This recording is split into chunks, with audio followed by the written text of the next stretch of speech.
Halftime show, Pulse 95 Radio, not just your regular show, an award-winning show, not just a regular show, 800 episodes live in the heart of Sharjah. And it's only right with 800 episodes you bring on a very, very special guest, someone that you may know as the superstar, the captain, the national team sensation, Maria Khan, someone who I know as a wife, an athlete, and a beautiful person. I keep repeating myself why there's no glitches on your phones. It's just the fact that she is outstanding and she is here live in the heart of Sharjah. So if you're not sure about tuning in for the next hour, hurry up. You have a couple of minutes. You have one song, and it's going to be by Shawn Mendes. And once you're back, we're diving into the national team, the Saudi League, her personal life, and of course, her relationship with her husband, who is your host, Omar Duri, live in the heart of Sharjah. Let's have a great one, folks. Take care, and I'll see you after this.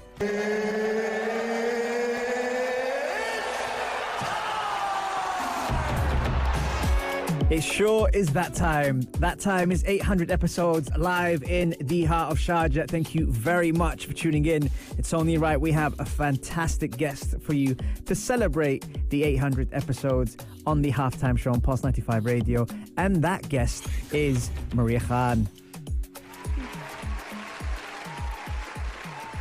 Take your flowers, Maria. Take your flowers. Wait for the applause to finish. And we're back on. Welcome to the show. Thank you. I'm excited to be back. Well, it's great to have you back, and a lot's happened actually since you were away. This is your second season in the Saudi League. Obviously, much more experience on an international level as the captain of the national team of Pakistan. My question to you is, how has it been since you were last on the show, from a national team point of view? Yeah. So last week, or earlier this month, we returned after actually being out of competition for a year.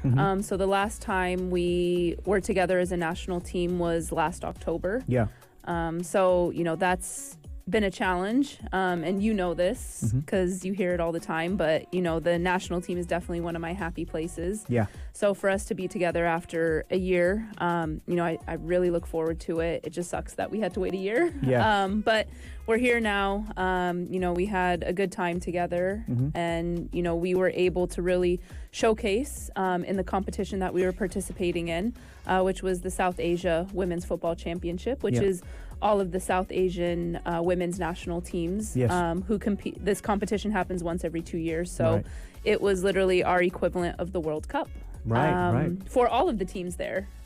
So it was it was a great way to kind of showcase how much we have grown as a national team and how much we have developed as a footballing nation over the past 2 years. So, or I guess you could say a year, right? Because we haven't played in a year. In that year, how much have you had to rely on being positive, staying upbeat, obviously doing things behind the scenes to make sure that when the opportunity does come, that you and the national team are ready? Yeah, so it's been, I think that's one of the hardest things to do, and it's actually a topic that came up in camp with the team. And literally one of the hardest things to do is to prepare for something that you don't know when it is, where it is, and to make sure that you stay ready. Yeah. And again, for us, every time we step on the pitch, unfortunately, we don't know if this is the last time we're going to be able to represent our country or not. So we literally have to, we treat every event like it's our last event. So for us, in terms of preparation, the preparation for this competition started 2 years ago, the moment we finished it last time, 2 years ago. And again, we didn't know if we were going to compete on it. We didn't know if we were going to have the resources as a federation to be able to compete. So again, I credit to the girls, right? Because they stayed ready and prepared, even though they had no idea we were going to be able to compete or not. And as an athlete, that's hard. Yeah. And a lot of credit also goes to the person who's trying to put these girls together, which is Coach Adil, in the sense that he has his own challenges to face, but also he is trying to make sure that the team is ready for when the opportunity does come. How much of a role has he played in balancing the ship with all the challenges you guys have had? Yeah, me and Coach always joke about it. We're like, if you can, manage this team with these constraints, the next assignment that he has, it'll be a cakewalk because, the challenges that come with developing football nations is it's tough, right? You have all the things all the way from financial constraints, resource constraints, facility constraints, as well as our girls. We don't have a domestic league. Neither men's or women's have a domestic league. So, very few of our players are playing regular 11-a-side football and have access to that environment. So for Coach, for him to be able to have a short camp, which again is another challenge, it's making sure that the work is being done outside of the windows, right? So making sure that at least at a minimum, players are staying fit. So making sure that we have every 4 to 6 weeks that there's fitness check-ins. Yeah. So all of us players, every 4 to 6 weeks, we've had to submit for standardized fitness tests to make sure that, when we do come in camp for that short time, we're not having to use that time to work on strength and conditioning, right? Where we get to focus on the football side of things. So again, credit to Coach. I think he's grown a lot over the past couple of years, and we've all grown together, which I think is really nice, is because we've all been on this journey together, and we've been able to, I really think, create something really special. And at the same time, for those that are listening, international football is very different to club football. You don't have as much time with the players. You can prepare everything and get your principles down. You can then try and emphasize your principles to the players and for them to actually execute it. But the fact that international football, you only have a small window to be able to deliver that, managing their fitness levels along with the demand of playing full 90-minute matches, training, getting everything ready, that in itself, as a coach, is one of the biggest challenges. So hats off to him for that. Okay, we're going to take a quick break, and then when we come back, we're diving more. But then next up, we're talking about the second season in the Saudi League. All right, stay tuned for more on the only place to be at 3, the halftime show on Pulse 95 Radio.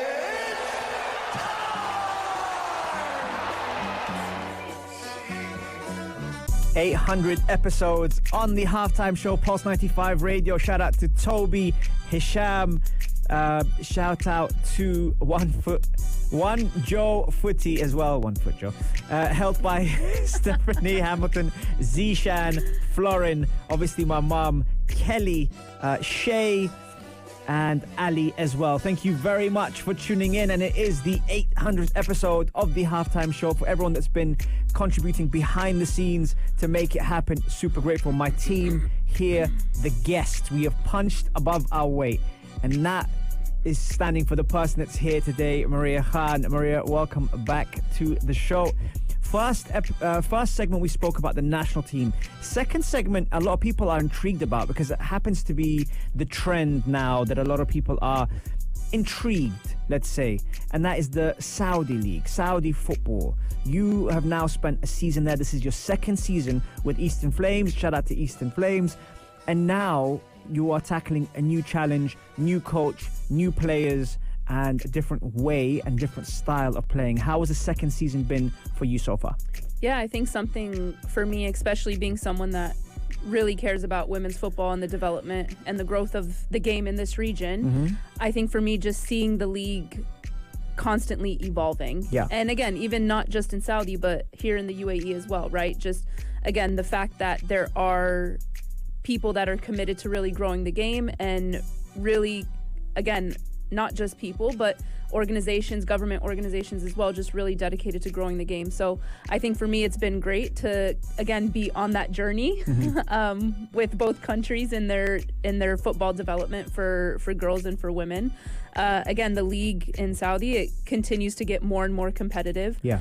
The more the awareness around the league and awareness around the country, right? Because a lot of players who aren't familiar with the region, anytime a Middle Eastern country or anytime like Saudi gets mentioned, there's always this, stigma. Idea. Yeah, exactly. That, is this a place that is safe to play, etc. And so I think once that stigma kind of gets altered and broken a little bit, and you kind of strip back that idea of things, again, the league itself, like, it's been really great to, again, see not only just the amount of international players it's attracting, but also to see how the local players have really grown and developed and gotten better and have made the league more competitive.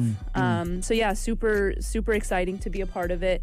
Again, now they have 3 tiers of women's football, right? Yeah. You have the Premier League, you have the first division, and then you have the second division, which is actually starting now, and it has maybe 25 teams. Wow. Okay. Like, it's crazy. And I think normally when people have a stigma on a league or a region or even a country, then they're reluctant to kind of get their feet wet before they actually really make that big move. And you made that move last season, and it was an eye-opener in the respect that you had to kind of test everything before everyone else started kind of moving towards that country. Now, with everything that's happened, and you look back, how have you changed as a person as well as a professional for your club team? Because that's day to day.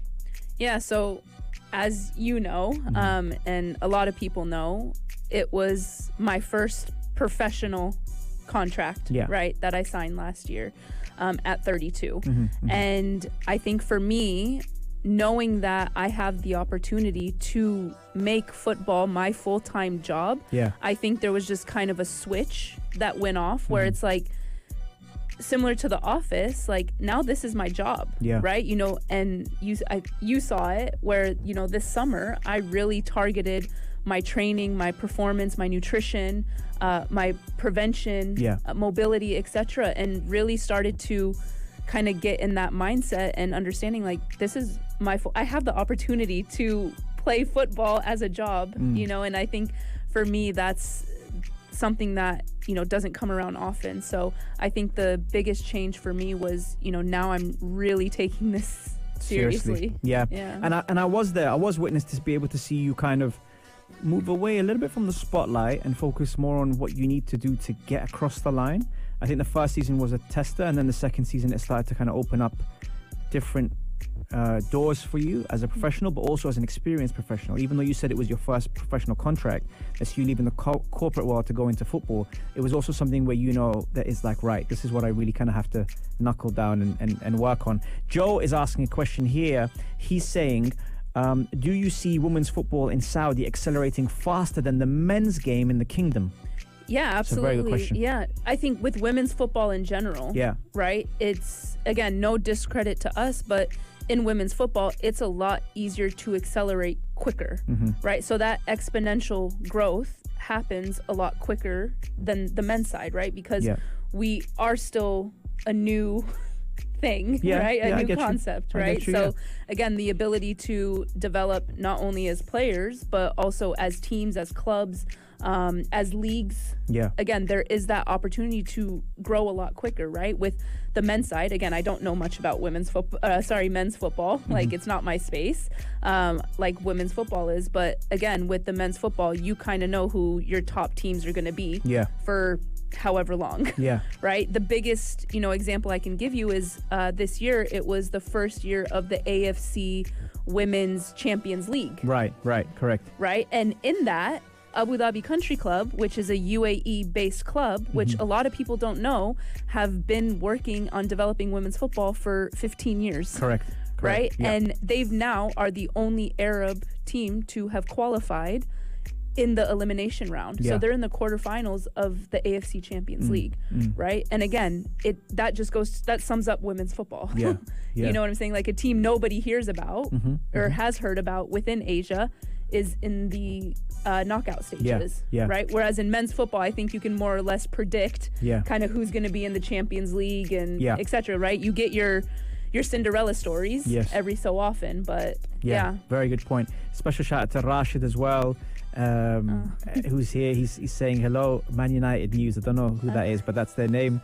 And of course Farzan as well, who's tuned in. So one more thing before we take a quick break. I wanted to ask you regarding now the challenge for the upcoming season. What is it? What's your personal goal and what's the team's goal in the second season for Eastern Flames in the Saudi League? Yeah, I think personally, right, it's to just be able to continue to grow as a player.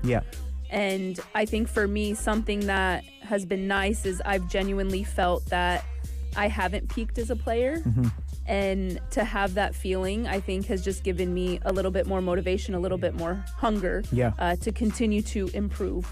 I'm not the finished article, and I don't want to settle. So I think this kind of second season, being re-signed, which, again, in the league, there was a huge turnover of international players, right? So to be one of the few international players that was retained, again, gives me that hunger, gives me that motivation. I think as a team, we're 2 or 3 games into the season, and we've already matched our point tally to last season. So I think that's, kind of sparked a fire in the team, and, it's given us that motivation to really target a different finish in the table than we did last season. Great answer. Shout out to Maram and Tamim and the whole Eastern Flames family. We'll take a quick break and we'll be right back with more on the only place to be at 3, the halftime show on Pulse 95 Radio.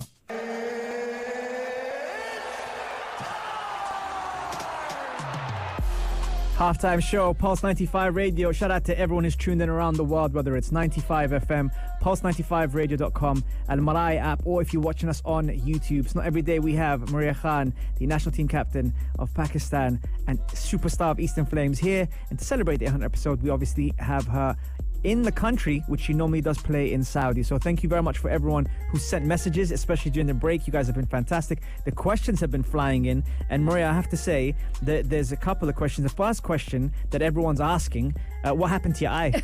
It's not what you guys think. No, in all seriousness, it was just a head-to-head collision in my game last week against Bangladesh. Right, okay. And a very, very good question that came in here was from Joel Morrison, who was also an outstanding guest on the show, by the way. Is the USP of the women's game that they are more accessible to media and fans?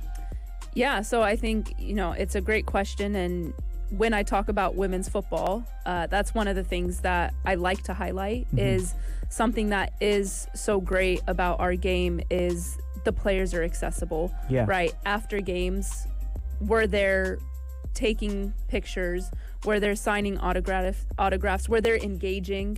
And I think a big reason for that also is our fan following to the game as of right now is very different than the men's game. Right. So again, we have a lot of young girls, a lot of young boys now, families, pets, show up to games, right? There's dogs that are coming to the games. There's, grandparents, etc. Right. So I think that's something that I'm really proud of in our game, because again, I remember looking back to, myself as a young fan of football, right? And, being able to, like, at that time, it was players like Mia Hamm, Brianna Scurry, Brandy Chastain, right? So to be able to, engage and just have a word with those players after their games, right? Like, that's something that, as a young footballer that's aspiring to get to that level, right? It's something that, it really sticks with you, right? And it's that impact that those players have. So I think right now, like, our women's game does have a huge impact, positive impact on young fans, which is great. Do you think that intimacy and that connection between the women's game and their fans would change if it had the numbers the men's game had? So I think as women's football continues to grow, the players' profiles will continue to grow as well, right? And with a certain level of stardom, there's a certain level of heightened security that needs to be there, right? Because again, the athletes, no matter which sport, they do need to be protected, right? And again, not saying fans are, going to take advantage of that, like in our game, but you just never know, right? So the safety of the players always has to be first. But again, I think it's a great thing that I would love to see the level to where, our women's game grows so much that, they are going to need security and stuff like that after games. But right now, where we're at, I think something that's so beautiful is that after games, we stay and we don't rush into the locker room or rush into the tunnel after the game, right? We stay and we engage. And I think right now that's necessary for our game. Awesome. There's an exclusive now just coming into the halftime show. Joe Morrison, one of the best commentators in the world, has just said he's spoken to the coach of Bangladesh, and the striker that jumped up with Maria for a head collision is actually 2'6", not 4 foot. Oh my God. Shots fired. Shots fired. Shout out to Joe. Shout out to Joe. Yo, she's got heart. That little girl can jump. Shout out to Safe as well. Floren's asking. Floren is asking a question as well. How does training club football differ from international football? It's a very good question, Floren. Yeah, absolutely. So the biggest comparison I can give is, right, with international football, you just don't have the time. Yeah. Right. So when we get into that FIFA window or that international window, we're expected already as national team players to be in a certain level of fitness, certain level of conditioning, and we're also expected to be able to pick up on game models very quickly. Yeah. Whereas with a league, right, you can kind of, again, as a team, you can try to play your system every single week, right? Even if it doesn't work, okay, I can try it the next game, or I can try it the game after that, because again, it's a long season and you kind of have that space. National team, you don't have that space, right? You got to get it right on you got to get that model right on the first, friendly that you have, or that first fixture that you have, because again, you're not going to have another one after that for another month or 6 weeks, right? So Correct. yeah, definitely. And again, from a training point of view, it's more along the lines of during that international window, again, you're kind of working on your tactical side of things a lot more than maybe you would on the club side. Yeah, fantastic. Okay, we're going to take a quick break, and then when we come back, I can't believe it's almost full time on the halftime show. Floren is saying fans can be savage, just ask Erik ten Hag. And there's also another comment saying we definitely need to do more to protect players. So we're going to keep that coming. I'm going to play you a DJ Snake track called Middle, and then when we come back, we got our final segment with the superstar Maria Khan on Pulse 95 Radio.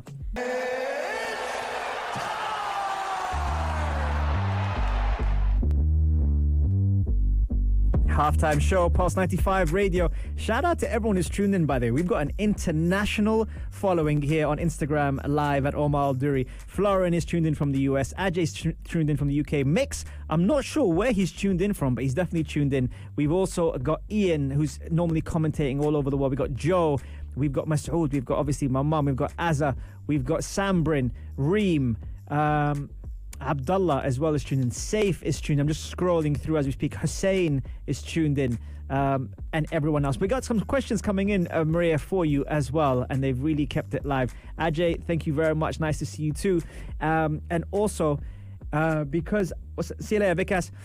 Because I was not there, I brought the team down, but now I got my Predators. It's game time. This is from Floren after him playing in Jebel Ali barefoot. We won't talk about that. Anyway, so Maria, let's talk about modern football now. Let's talk about the game at the moment. She's got that look on her face if you're watching us live on YouTube.